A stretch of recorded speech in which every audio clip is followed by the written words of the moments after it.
తమిళనాట భాష వివాదం రోజు కొత్త మలుపు తిరుగుతుంది. తమిళనాడు అసెంబ్లీలో కాసేపట్లో ప్రభుత్వం బడ్జెట్ ప్రవేశపెట్టనుంది. అయితే బడ్జెట్ లోగోను మార్పు జరిగింది. ఇప్పటి వరకు ఉన్న రూపీ లోగో స్థానంలో తమిళంలో రు అనే అక్షరంతో కూడిన లోగోను ముఖ్యమంత్రి స్టాలిన్ విడుదల చేశారు. రాష్ట్ర అసెంబ్లీలో మార్చి 14న ప్రవేశపెట్టనున్న రాష్ట్ర వార్షిక బడ్జెట్ కు సంబంధించిన టీజర్ను ముఖ్యమంత్రి ఎక్స్ వేదికగా షేర్ చేశారు. సమాజంలోని అన్ని వర్గాలకు ప్రయోజనం చేకూర్చే విధంగా తమిళనాడు సమగ్రాభివృద్ధిని కాంక్షిస్తూ బడ్జెట్ ను రూపొందించినట్లు స్టాలిన్ ట్వీట్ చేశారు. కాగా త్రిభాష విధానం, తమిళనాడుకు కేంద్రం నుంచి విద్యా నిధులు అందకపోవడం వంటి విషయాలపై వివాదాలు కొనసాగుతున్న నేపథ్యంలో ఈ లోగోలో మార్పు చోటు చేసుకోవడం ప్రాధాన్యం సంతరించుకుంది.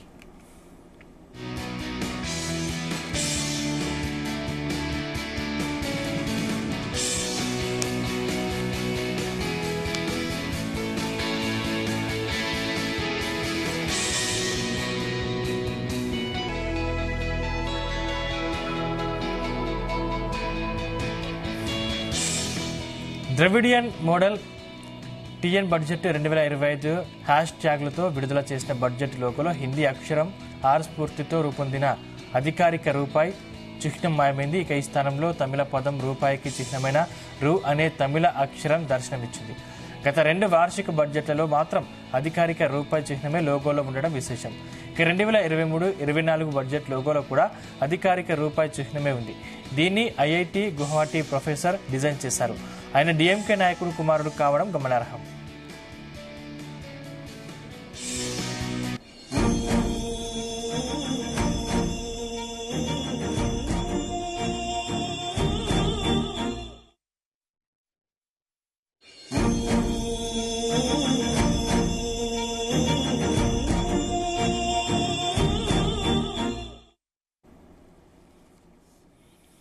జాతీయ కరెన్సీ చిహ్నాన్ని ఒక రాష్ట్రం తిరస్కరించడం చరిత్రలో ఇదే మొదటిసారి. ఎన్ఈపీ ప్రతిపాదించిన ప్రతిభాషా సూత్రాన్ని తమిళనాడు ప్రభుత్వం తీవ్రంగా వ్యతిరేకిస్తున్న నేపథ్యంలో ఈ పరిణామం చోటు చేసుకోవడం ప్రాధాన్యతను సంతరించుకుంది. అయితే అధికారిక రూపాయి చిహ్నాన్ని రాష్ట్రం తిరస్కరించడంగా దీన్ని భావించరాదని డీఎంకే అధికార ప్రతినిధి ఏ శరవణ్ పేర్కొన్నారు. తమిళ అక్షరం రు ఉపయోగించడం ద్వారా తమిళ భాషను ప్రోత్సహించే ప్రయత్నంగా చూడాలన్నారు.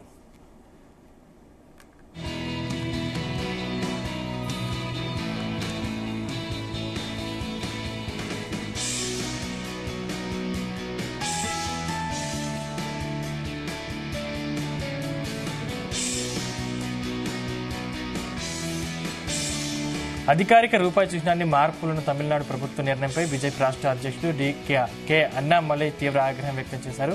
అధికారిక రూపాయి చిహ్నాన్ని మార్చాలన్న నిర్ణయాన్ని సీఎం ఎంకే స్టాలిన్ మూర్ఖత్వానికి పరాకాష్ఠగా అన్నామలై అభివర్ణించారు.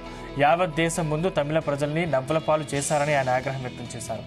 డీఎంకే మాజీ ఎమ్మెల్యే కుమారుడైన ఉన్నత విద్యావంతుడు డిజైనర్ ఉదయ్ కుమార్ ధర్మలింగం భారతీయ రూపాయి చిహ్నాన్ని రూపొందించాడని, తమిళనాడు బడ్జెట్ నుంచి అధికారిక రూపాయి చిహ్నాన్ని తొలగించి ముఖ్యమంత్రి స్టాలిన్ తమిళ ప్రజల్ని అవమానించారన్నారు.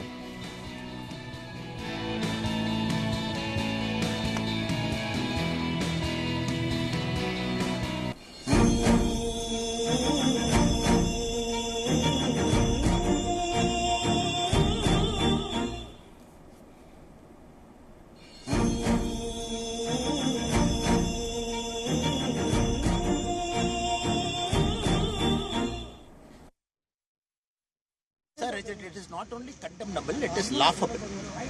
In 2010, a Tamilian, Mr. Uday Kumar, in a nationwide design contest, his design a combination of Latin and Devanagari script which got selected, and he was appreciated by Kalaignar Karunanidhi, then Tamil Nadu Chief Minister, who called him, appreciated him, did Sanman for him. His son MK Stalinji, who is the current Chief Minister, has found fault with it. 2025 they want to change it because they say we are against Devanagari script. His father accepted it, and this particular symbol what we are using, the design, that was given by a Tamilian, and I am sure the DMK fellows did not even know it was given by a Tamilian. And this Tamil person, Mr. Uday Kumar, also happens to be the son of a former DMK MLA in 1971 Risivandiam constituency. It has become a DMK has become a laughing stock across India. And they are doing this to divert from other pressing public issues.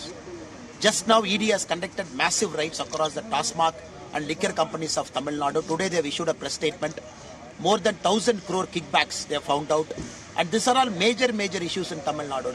Sand smuggling, corruption, law and order, insecurity that is being felt by our women and children. This needs to be discussed. And DMK is hell-bent on discussing all the nonsensical issue. And I am only saying DMK is against the Tamil interest. That is why they want to go against the design that was given by a Tamil person. No, I am only asking how is changing the symbol going to benefit all sections of Tamil society. When Tamil Nadu Chief Minister tweets that it is going to benefit all sections of Tamil society, all we are asking is by changing a symbol, who is going to benefit? And I saw a joke today. Tamil Nadu has got 9.5 lakh crore debt.